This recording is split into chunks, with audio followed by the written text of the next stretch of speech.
We're here today to talk about log4j. This vulnerability is really important, but just how much of an impact is it making? David, tell me about this. Is this a really important, impactful vulnerability? Yeah, I definitely will say that this is one of the biggest vulnerabilities in the last years, because mainly there are implications, because we can scan the number of vulnerable servers in the internet, but there are so many other components inside organizations that they are not going to be easy to find. So I guess that the implications are huge nowadays. Right, so it's really important. It's got a huge, massively wide impact.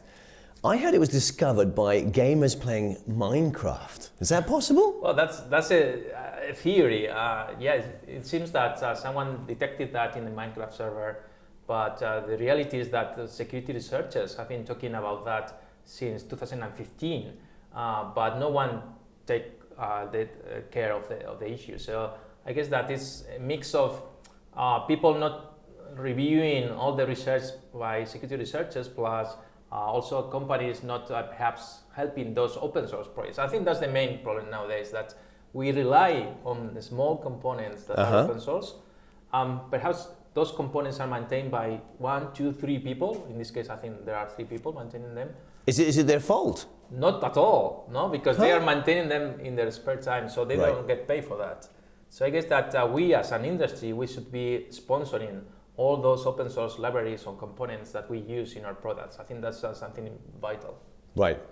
Yeah, no, I can hear that. So we've got this massive impact from the log4j. What can we do to gather data about this and find out how it affects us? So it's very easy. You can start deploying boxes with vulnerable Java applications. For instance, we have done that with lots of different types of Java applications.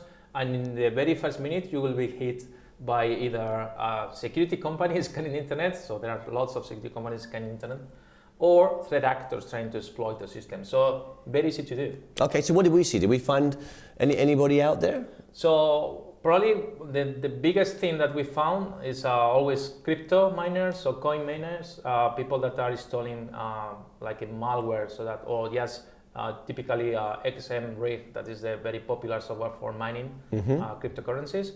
So that's what we have found so far, but we've seen other security companies that they are seeing other actors exploiting this vulnerability. Okay, fantastic. So if I've got an organization and I want to see the impact of these scans on my attack surface, I could do something like that. Yeah, is that right? It's something easy to do, and you can learn what the actors are trying to do. Okay, so read the info out there and collect your own threat intel as well. We think that's a great idea, okay?